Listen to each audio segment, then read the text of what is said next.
배너비가 뭐 100만 원이라더라. 근데 업체가 100개 있으니까 그거 합치면 또 아니냐. 뭐 이런 내가 찾아가서 다 죽여버리겠다. 거기 직원들, 스태프들 다 죽여버리겠다. 대표님! 네, 잠깐만요. 여보세요? 그럼 다음 주에 다시 보충을 하는 걸로 할까요? 막 전화 들어. 네네네, 알겠어요. 대표님. 전화 왔어. 네. 저번에 카페 운영하는 거 어떻게 하는 거냐고 네. 여쭤봤었는데 대표님이 끊으셨잖아요. 지금 그 얘기 다 하라고요? 그거는 다음번에 찍는 게 어때요? 그래서 네, 그거 그쵸. 다시 설명해 주셔야 되는데. 나 지금 나가야 되는데. 10분이면 돼요. 그래요? 진짜 10분? 네. 알았어. 이게 다 질문이에요, 이거? 왜 이렇게 많아? 맘카페가 운영이 어떻게 되는 건지 되게 궁금해 하시더라고요. 운영 원리가 어떻게 되는지. 먼저 그 카페 시스템을 보자면 네이버 카페에서는 운영자가 스태프를 지정을 할 수가 있어요. 지정된 그 사람이 규정이나 뭐 이런 것들을 관리를 하는 건데 게시글을 마음대로 뭔가 삭제한다거나 이동한다거나 공지사항을 올린다거나 이런 것들이 가능하거든요. 게시판을 만들거나 것들을 하면서 이제 카페를 잘 활성화시키고 사람들하고 소통하려고 노력을 하는 거죠. 매니저와 그 뭐 부매니저, 그 외에 각각의 스태프들, 뭐 이벤트 스태프도 있고 공구 스태프도 있고 뭐 게시판 스태프도 있고 뭐 이런 여러 가지 스태프들이 있거든요. 네이버 시스템 안에. 그 사람들이 이제 거기에 본인들이 정한 그런 규정에 맞게 사람들을 관리하고 게시글을 관리하고 이렇게 하는 거죠. 사람들이 많이 모이면 정말 많은 사람들이 있죠. 자기 제품을 광고하고 싶은 사람도 있을 거고 야한 동영상 같은 걸 올리는 사람도 있고 도박 사이트를 올리는 사람도 있고 이런 스팸들이 굉장히 많아요. 그런 글들은 당연히 삭제를 해야죠. 보는 사람들이 눈살을 찌푸릴 수 있으니까. 그러면 커뮤니티 특성상 이제 바이럴이 되게 많잖아요. 바이럴이라고 말하면 조금 애매하고 허위 후기라고 얘기하는 게 좀 더 맞는 표현 같아요. 허위가 아니고 본인이 정말 추천하고 싶어서 추천하는 사람도 있을 거고 진짜 몰라서 자기 제품을 홍보하시는 분들도 있을 텐데 그런 분들은 어떻게 처리하시는 거예요? 이게 어려워요. 그래서 초반에는 정말 이게 허위 후기가 맞는지 안 맞는지 모르니까 두고 보는 경우도 굉장히 많았어요. 괜찮은 제품은 바이러스처럼 멀리 퍼져나가도 괜찮죠. 카페 규정이 어긋나지 않고 회원들이 좋아하고 그렇다면 그런 게 문제될 건 없죠. 문제는 내가 진짜로 해보지 않았는데 한 것처럼 거짓말로 올리는 게 제일 문제잖아요. 그래서 저희가 이제 그걸 찾는 방법은 저 같은 경우에는 여러 맘카페들과 같이 소통을 하고 있으니까 다른 맘카페에도 똑같이 동일하게 올라왔는지를 보는 거예요. 이제 그런 아이디들을 공유를 해요. 이제 그 사람의 아이디로 쫙쫙쫙쫙 파보면 고구마 줄기처럼 계속 나오죠. 아토피에 좋은 게 뭔가요? 어떤 한 명이 질문하면 다른 사람이 여기 좋아요 이러면서 링크 달면서 추천하고 이 사람이 또 다른 것도 질문하고 또 이 사람이 추천하고 한 아이디를 파다 보면 정말 한 번에 30개씩도 잡고 막 그래요. 네, 이벤트를 많이 하잖아요. 네, 이벤트도 사실은 재밌어야 되잖아요. 운영하는 사람도 재밌어야 되고 회원들도 재밌어야 되는데 게시글 적기가 부담스러운 분들이 있어요.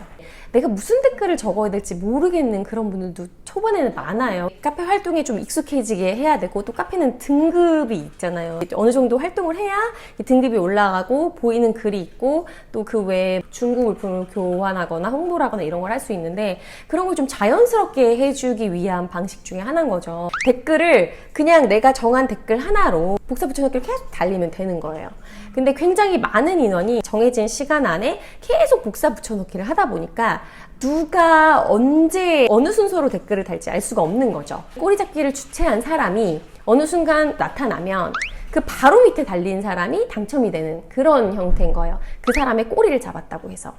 꼬리잡기 한 번만 하면 뭐 댓글 100개, 200개는 쌓아지는 거잖아요. 그렇게 자연스럽게 이제 등업을 시켜줄 수 있고, 또 꼬리잡기 주제가 되게 여러 가지가 있을 수 있거든요. 뭐 비가 오는데 우산 같이 쓰고 싶은 연예인은 뭐 이런 거 그런 거 하다 보면 또 재미도 있고 이러면서 이제 카페의 친근함을 느끼게 되는 거죠. 그런 이벤트들을 기획하려면 전부 다 전략가여야겠네요. 그러니까 기획은 다들 잘하죠. 이게 맘카페에서 온라인만 하는 게 아니라 온라인을 기반으로 이제 오프라인 행사들도 많이 하거든요. 플리마켓 주최도 하고. 그러다 보면 정말 사람들을 어떻게 잘 모으고 그 사람들을 어떻게 재밌게 해주고 어떻게 뭔가 그 힐링할 수 있게 할지 뭐 이런 것들을 굉장히 고민을 많이 하고 대부분은 이제 기획을 스스로 운영진들이 해서 진행을 하는 편이죠. 그러면 카페 내에서 가장 기억나는 진상 회원이 있었나요? 너무 많아서 기억은 안 나는데 얼마 전에 들은 내용인데 이제 다른 카페에서 게시글을 개수를 높이려고 기억 뭐 알파벳 몇 개, 뭐 이런 식으로 게시글을 계속 적었대요. 자꾸 그렇게 적으니까 주의를 주다가 활동 정지를 한 거예요. 근데 쪽지로 내가 찾아가서 다 죽여버리겠다. 네, 거기 직원들, 스태프들 다 죽여버리겠다. 이런 쪽지를 받았다고 하더라고요. 전 제일 싫은 회원이 다른 가게에 욕하려고 가입한 분들. 카페 활동을 하면 그렇게 못해요. 그렇게 하면 안 된다는 걸 알고 있기 때문에. 뭐 어디 유치원, 뭐 어디 어린이 자기 조금 불만 있는 거 그거 욕하려고 들어온 분들 그렇게 하면 절대 안 되는 거잖아요, 그죠? 근데 그런 거를 이제 이런 데를 이용해서 하는 그런 분들은 너무 싫죠. 수익 구조는 어떻게 생기는 거예요? 보통 사람이 많이 모이는 곳들은 광고비가 모이잖아요. 그러다 보니까 그 광고비로 수익을 하는 곳들이 대부분이고, 또 그렇지 않은 곳들은 뭐 다 같이 공동 구매를 한다거나, 아니면 그 외에 뭐 교육 프로그램 같은 것들을 한다거나, 뭐 이런 식으로도 운영을 많이 하더라고요. 구조는 다양하지만 보통 기본적인 거는 이제 사람들이 많이 모였기 때문에 광고비가 보통 수익이 되죠. 지역에 광고가 있고, 그 다음에 그 지역 광고 외에도 저희 회사는 이제 교육 프로그램이랑 그다음에 교육 앱 서비스에서 월 정기 구독, 쇼핑 라이브랑 그런 것들도 하니까 그런 데에서 그 오는 수수료, 물건을 판매한 그런 수수료 그런 것들도 받고 그런 것들로 이제 직원들에게 월급도 주고 뭐 이렇게 진행을 하고 있죠. 맘카페잖아요. 네. 그러면 스태프분들이 전부 다 엄마들인 건가요? 그쵸. 네. 그러니까 우리 회사는 엄마 경력이 없으면 약간 도태되는. 그럴 수밖에 없는 게 엄마들을 잘 이해하고 이런 분들이 활동할 때 훨씬 더 이제 도움이 많이 되죠. 스텝 뽑을 때 활동을 좀 어느 정도 했던 분 위주로 뽑고 당연히 면접도 보고 그렇게 하죠. 근데 저희 카페 같은 경우에는 스태프분들이 다 직원이어서 그 월급을 받는 거고, 또 다른 곳들은 뭐 사무실이 아예 없고 그냥 되게 자유롭게 뭐 출퇴근을 안 하시는 분들도 있으니까 그런 분들은 뭐 활동비를 받는 경우도 있고, 뭐 일주일에 한 번 회의를 한다거나 아니면 한 달에 뭐 한두 번 회의하고 대부분은 온라인으로 하는 경우 50만 원에서 뭐 한 7, 80만 원 이 정도 아닐까 싶기도 하고, 아예 직원으로 출근하면 당연히 최저임금 이상의 일하는 시간만큼의 그런 연봉 협상을 통해서 하겠죠? 유튜브 컨텐츠 중에서 맘카페 월 1억은 좀 우습지 이런 내용들이 많은데 그게 아마 수익이 아니라 매출일 거예요. 매출이 그 정도 나면 보통 이제 그거에 대해서 쓰는 돈이 있잖아요. 네. 수익은 순수하게 남는 돈이라고 하거든요. 근데 아마 이제 자극적으로 클릭하게 하려고 그렇게 만든 것 같아요. 클릭하게 만들어야 되니까 뭐 1,000만 원, 뭐 100만 원 이렇게 적을 순 없잖아요. 내가 봤을 때 어그로 같아요. 아마 단순 계산을 했을 것 같아.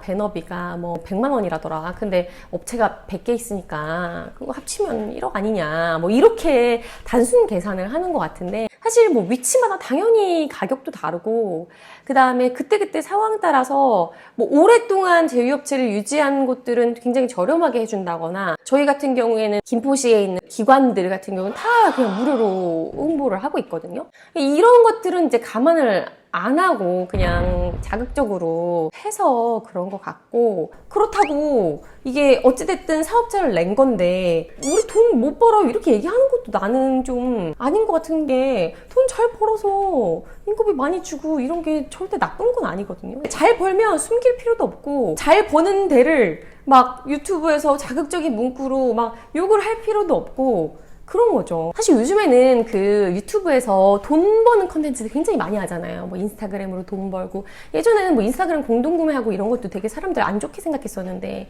지금은 되게 부러워하고, 그러니까 돈 번다는 것 자체를 터부시하면 안 되는 것 같은데 그전에는 좀 많이 그랬던 거죠. 맘카페로 해가지고 정당하게 잘 벌어서 많은 일자리를 창출하고, 그것도 또 경력단절 여성들 일자리 창출하고 이러면 굉장히 바람직한 거죠. 근데 그거에 대해서 좀 부정적으로 생각하는 분들도 많으니까, 사실은 카페 해가지고 돈을 많이 벌려면 계속 아이템이 바뀌는 그런 카페들이 훨 나아요. 예를 들면 뭐 자동차 같은 경우에는 계속 새로운 모델이 나오잖아요. 그럼 뭐 그 모델 나올 때마다 카페를 만들면 되거든요. 거기 관련된 장비도 굉장히 팔 수 있는 게 되게 많고, 금방 소비돼가지고 다시 계속 새로운 게 나오고, 이런 게 훨씬 더 돈을 잘 벌고 그렇게 되는 거지. 수익이 광고로 인해 발생한다고 했는데 사업자로 운영하시는 거예요? 그렇죠. 사업자로 어떻게 등록을 아. 하신 건지. 어떤 돈이 오가는 행위를 할 때는 사업자가 있어야 돼요. 없으면 탈세나 뭐 이런 게 되는 거라서 그게 사업자가 아니더라도 어떤 형태든 있어야 돼요. 협동조합이든 단체든 뭐 여러 가지들이 있어야 되고 광고비를 받기 시작했다. 내가 그걸 다 회원들한테 돌려줬든 아니든 뭐 이벤트로 풀었든 아니든 신고를 사실은 해야 되는 대상이라서 사업자 등록을 해야 되는 거죠. 광고비를 받는 경우가 많으니까 광고 대행업으로 등록을 많이 하기도 하고요. 그런 게 아니라 그냥 카페를 나의 콘텐츠를 소개하는 그런 형태로 하시는 분들도 많아요. 내 교육 프로그램을 판매한다든지 뭐 이런 분들은 교육 콘텐츠업, 교육 서비스업 뭐 이런 식으로 되기도 하는 거고. 그러면 사업자 등록은 어떻게 하셨어요? 이게 쉬운데 그 사업자 등록만이 문제가 아니고 네. 그 등록을 해서 이제 어떻게 사업을 영위할지가 더 중요할 것 같아요. 그래서 그거를 되게 짧은 시간 안에 하기는 좀 힘들 것 같아가지고 네. 다음번에 또 시간 날 때 하면 어때요? 아, 다음번에? 네. 지금 10분 한참 지난 것 같아, 내가 봤을 때. 네. 네. 그러면 다음 시간에 네. 다시 제가 궁금하고 네. 다른 사람들이 이제 궁금한 걸로. 알겠습니다. 안녕. 감사합니다.